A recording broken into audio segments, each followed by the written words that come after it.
Hello everyone, आप सभी का हमारे चैनल पे स्वागत है बच्चों। प्लीज़ इस वीडियो को पूरा देखना। 5 वो इम्पॉर्टेंट पॉइंट मैं आपके साथ शेयर कर रहा हूँ जो गलतियाँ आप करते हो जिनको नहीं करना चाहिए। इन गलतियों को हम पूरे साल भर करते हैं और हमें पता तक नहीं होता कि ये गलती हम कर रहे हैं। जो टॉपर्स हो ना, जो आपके क्लास का टॉपर है, वो ये 5 गलती कभी नहीं करता और ये 5 चीज़ों को वो इम्प्लीमेंट करता है अपने साथ वो, और उसी चीज़ को ध्यान में रखते हुए वो क्लास का टॉपर बनता है और एक अच्छा इंसान बनता है और लाइफ में हर चीज़ में वो आगे रहता है। तो वो कौन सी 5 गलतियाँ जो आपको नहीं करनी चाहिए इस वीडियो में आपको बताऊंगा, और साथ ही साथ इस वीडियो को देखने के बाद आपको मज़ा आ जाएगा और फिर आप एक अच्छे रास्ते पे चलोगे तो आपके साथ साथ पीछे आपके एक अच्छा नंबर भी आएगा। ठीक है। और अब जब अच्छे नंबर आते हैं ना, तो जो आपसे जलने वाले, जो आपके रिश्तेदार हैं, जो आपके पड़ोसी हैं, अगर आप उनको जलाना चाहते हो तो बच्चों इस वीडियो को पूरा देखना। ठीक है। क्योंकि जब आप सक्सेसफुल हो गए ना, तो सबसे ज़्यादा जो जलन होती है वो आपके रिश्तेदारों को, आपके पड़ोसियों को होती है। तो भाई जलाओ उनको, और जलाओ, जलाने में बड़ा मज़ा आता है। ठीक है। तो सबसे पहला कारण क्या है?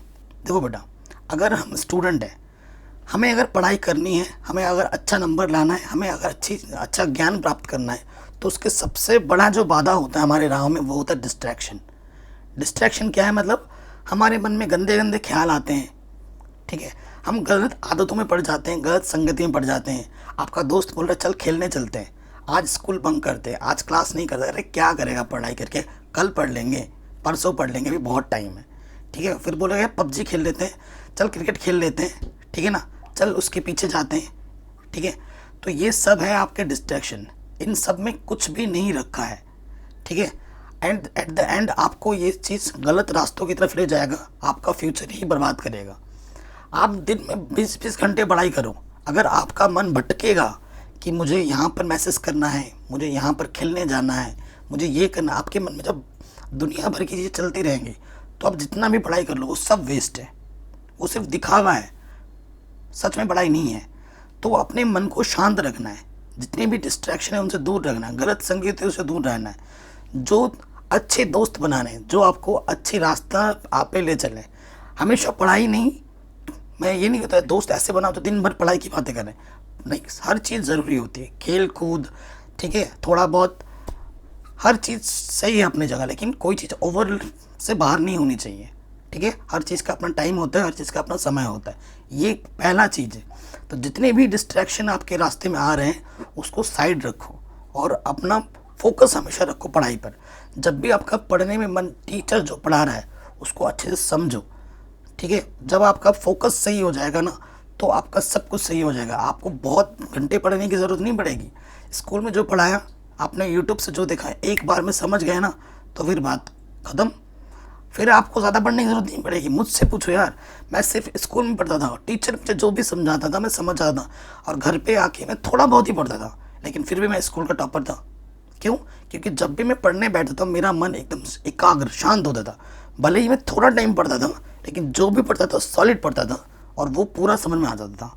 वो ज़रूरी है सबसे ज़्यादा। घंटों घंटा पढ़ना, घंटों घंटे तक पढ़ना ज़रूरी नहीं है। कम पढ़ रहे हो, कम समय तक पढ़ रहे हो, लेकिन जितना भी पढ़ रहे हो उतना आपको समझ में आ रहा है, वो ज़्यादा ज़रूरी है। ठीक है। तो इन चीज़ पे ज़्यादा मेहनत करनी है हमें। उसके बाद बच्चे सोचते हैं भाई मैं ऐसी कौन सी किताब पढ़ लूँ कि ऐसी किताब से मेरे सारे क्वेश्चन आ जाए। ठीक है। तो भाई वो ऐसी कोई अलग से किताब नहीं है। आप बोर्ड एग्ज़ाम दे रहे हो ना, तो बोर्ड एग्ज़ाम के लिए सबसे बेहतरीन जो बुक होती है, बेहतरीन जो किताब होती है, वो आपकी एनसीईआरटी होती है। अब सभी विषयों की मैं बात कर रहा हूँ, गणित, विज्ञान, सामाजिक विज्ञान, हिंदी, इंग्लिश। आप बोर्ड एग्ज़ाम उठाओ, अगर आप किसी भी विषय को अगर ढंग से पढ़ाई कर रहे हो, एनसीईआरटी का एक एक लाइन पढ़ रहे हो, एक एक चीज़ आपने ढंग से पढ़ रखा है, हर एक क्वेश्चन आपने किया है। ठीक है। अगर गणित की बात करूँ तो सारे प्रश्नावली के प्रश्न आपने किए हैं, सारे उदाहरण किए हैं। अगर मैं विज्ञान की बात करूँ तो बॉक्स के अंदर के क्वेश्चंस किए हैं आपने, अभ्यास के अंदर के क्वेश्चंस किए हैं, हर एक टॉपिक को आपने अच्छे से समझा है। तो यकीन मानो बोर्ड एग्ज़ाम का एक भी क्वेश्चन आपसे छूटेगा नहीं। सारा क्वेश्चन बोर्ड एग्ज़ाम में आपके बुक से ही आता है, जो आपका सिलेबस है, जो आपका चैप्टर है, वहीं से आता है। तो मेरा मेन मकसद यह है कि बच्चों सबसे के ज़रूरी जो किताब है वो आपकी एनसीईआरटी। एनसीईआरटी को ढंग से पढ़ो, ढंग से याद करो, ढंग से प्रिपेयर करो उसको। ठीक है। उसके बाद बात की बात करेंगे, और इसको ढंग से रिवीजन करना है। नेक्स्ट आता है बच्चों की दिक्कत होती है, सर हम पढ़ते तो हैं लेकिन भूल जाते हैं, पढ़ा आज पढ़ा कल भूल गए। तो ये शिकायत, हम इंसान हैं, हम रोबोट नहीं है जो हमारे अंदर सब कुछ भर दिया तो एकदम हमेशा सब याद रहेगा, ऐसा नहीं है। मैं भी इंसान हूँ, तुम भी इंसान हो, और भूलना हमारी फितरत होती है। ठीक है, अभी मैं जैसे सपोज करो पिछले क्या पता मैं कुछ मुझसे छोटा कक्षा 8 का इंग्लिश पूछ दे, मैंने वो सब पढ़ रखा है, मैं थोड़ी ना बता पाऊंगा। अगर वो एक टच में नहीं रहता है ना तो हम भूल जाते हैं। ठीक है, अभी तुम कक्षा 10 में हो, तुमसे कक्षा 7-8 की कुछ अगर पूछ दिया जाए ना तो तुमसे नहीं होगा। इसका मतलब ये नहीं कि तुम्हें नहीं आता है, तुम्हें आता है लेकिन तुम्हारे टच से बाहर हो गया है। और जब टच से बाहर होने लगती है चीज़ें तब हम वो चीज़ों को भूलने लगते हैं, है ना। कक्षा 6 की हिंदी की तुमने जो किताब याद की, तुम्हें याद है प्रश्न उत्तर? अभी नहीं होंगे, लेकिन तुम 2 बार पढ़ोगे तो तुम्हें याद रहता है। तो इसका मतलब है अगर आप चीज़ों को भूलना नहीं चाहते हो, हमेशा याद रखना चाहते हो, तो रेगुलर आपको रिवीजन करते हुए रहना पड़ेगा। जैसे आज जो चैप्टर आपने पढ़ा, 2 दिन बाद रिवीजन करो, 2 चैप्टर हो गए फिर रिवीजन करो, बार बार रिवीजन करना है, डेली रिवीजन करना है। कुछ ना कुछ जो भी आप पीछे पढ़ रहे हो उसको ये मत सोचो यार ये चैप्टर तो मैंने पढ़ लिया है, अब इसको एग्जाम से पहले पढ़ लेंगे, ऐसा कभी नहीं करना है। हफ्ते में 3 दिन रिवीजन करनी है, 2 दिन का पढ़ा हुआ तीसरे दिन रिवीजन करो, जितना हो जाए उसको 3 दिन रिवीजन। पूरे हफ्ते में जो पढ़ा है वो 7 ऐसा रिवीजन करते रहो, छोटा छोटा रिवीजन करते रहोगे ना, ये सीक्रेट होता है टॉपर का। मेरे अच्छे नंबर लाने का जो सीक्रेट है ना, वो मेरा सारा क्रेडिट इस रिवीजन को देता हूँ, क्योंकि मैं बहुत रिवीजन करता था। ठीक है, बहुत बार एक एक किताब को 8 से 10 बार मैं पूरा पढ़ लेता था, पूरी सारे क्वेश्चंस कर लेता था। पूरा कर लोगे, सबसे पहला बार जो टाइम लगेगा पहली बार रिवीजन में लगता है, उसके बाद थोड़ा टाइम लगता है। जितना रिवीजन करते जाओगे ना टाइम आपका उतना ही कम लगता रहेगा, और जितना ज़्यादा रिवीजन करोगे उतना ही उस सब्जेक्ट में आपकी कमांड और अच्छी बनेगी। रिवीजन करने का दूसरा और एक तरीका है, जब भी आप कुछ सीख रहे हो तो कोशिश करो किसी को सिखाने की। जैसे आपने कोई क्वेश्चन सीख लिया है तो आप ये मत सोचो कि मैं अपने दोस्त को बताऊंगा तो उसे आ जाएगा फिर मेरा नंबर कम हो जाएगा, ये सोच अपने दिमाग से निकाल दो। जो भी आप सीख रहे हो कोशिश करो सिखाने की। ठीक है, अपने दोस्तों में कम्युनिकेशन बनाओ, टाइम का सदुपयोग करो, फालतू की बातें मत करो। तो उसको हाथ में कॉपी पकड़ा दो, तू भाई मुझसे पूछ मैं तुझसे पूछूंगा। ऐसे जब ग्रुप आपस में डिस्कशन होता है ना तो चीज़ें हमारे दिमाग में बहुत देर तक रहती हैं। तो ये बड़ा एक अच्छा टेक्निक होता है रिविज़न करने का।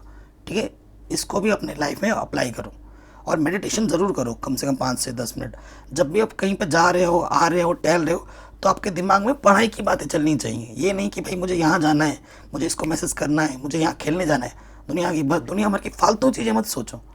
जो भी चीज़ आप सोच रहे हो उसमें भाई आज मैंने मैथ्स के क्या क्वेश्चंस कर लिए, मुझे टीचर ने क्या पढ़ाया साइंस में, चलते फिरते ये जब सोचते रहोगे ना तो बैकअप द माइंड में ये सब चीज़ चलते रहती हैं और फिर वो देर तक आपके दिमाग में रहती है। ये भी मेरा टेक्निक था चीज़ों को याद रखने का, जो मैं आपसे शेयर कर रहा हूँ। ठीक है, जब भी मैं चलता फिरता था कहीं पर आना जाना मेरे पास टाइम होता था ना, तो मैं सोचता था कि मैंने मैथ्स में क्या पढ़ा, मैंने साइंस में क्या पढ़ा, मैंने सामाजिक विज्ञान में क्या पढ़ा। तो ये भी एक रिवीजन करने का एक टेक्निक होता है, और ये सबसे बेस्ट तरीका है जो आपको याददाश्त तेज बनाने में हेल्प करती है। ठीक है, उसके बाद सबसे मेन चीज़, हर बच्चा सोचता है कि मैं मुझे बोर्ड एग्ज़ाम में 90% से भी ज़्यादा नंबर लाने हैं। ठीक है, तो सबसे बढ़िया तरीका है पिछले 10 साल के क्वेश्चन पेपर उठाओ और उसको लगा दो, एक तरफ से सारे क्वेश्चंस करो हर सब्जेक्ट के। ठीक है, आजकल तो मार्केट में चैप्टर वाइज में मिलने लगते हैं, और इसी चीज़ को ध्यान में रखते हुए मैंने अपना वेबसाइट बनाया है mathematicsanalysis.in। यहाँ पर आपको सारी जो chapter wise, topic wise, important question, ठीक है, सब कुछ मिल जाएगा, पेपर वगैरह, मॉक टेस्ट सब कुछ मिल जाएगा। जाके आप विजिट ज़रूर करें mathematicsanalysis.in पर। ठीक है, लिंक्स मिल जाएगी आपको डिस्क्रिप्शन में, जाके चेक कर लेना एक बार। तो सबसे बढ़िया तरीका, देखो जो किताब आप लोग पढ़ रहे हो ना वही किताब मैं पढ़ के आया हूँ पिछले 12-13-14 सालों से। आई थिंक तो 13-14 साल तो आराम से हो गए, वही किताब चल रही है, वही सब कुछ है, और उसी किताब से ही क्वेश्चन पिछले 10 साल से आन रहे हैं। अब भैया जब क्वेश्चन ही वही है तो मैं क्या नया क्वेश्चन तुम्हें बना के दूंगा? नहीं दूंगा ना। तो पिछले 10 साल के जितने भी क्वेश्चन पेपर होते हैं ना तुम उसको करो। जब तुम 10 साल के क्वेश्चन पेपर देखोगे ना, एक एक क्वेश्चन पिछले 10 साल में 5 बार 6 बार पूछा गया होगा, और वही क्वेश्चन बार बार घूम फिर के फिर से आ रहे हैं। तो सबसे बढ़िया टेक्निक होता है जब हमारी एनसीईआरटी पूरी हो जाए, आपने पूरा ढंग से एकदम रिवीजन कर लिया है ना, उसके बाद आप ये PYQ अंग्रेजी में बोलते हैं, प्रीवियस ईयर्स क्वेश्चन पेपर। ठीक है, प्रीवियस ईयर क्वेश्चन पेपर, इसको ज़रूर करो। विगत वर्षों के प्रश्न पत्र इनको ज़रूर लगाओ। ठीक है, और जो आपका लेटेस्ट पैटर्न है ना उसके सैम्पल पेपर एंड में, जब पेपर आने वाला है ना 2-3 महीने पहले से, तो सैम्पल पेपर है उसको लगाना शुरू करो। ठीक है। नेक्स्ट चीज़ आपकी क्या होती है बेटा, टेस्ट योर सेल्फ। ये बहुत इंपॉर्टेंट है।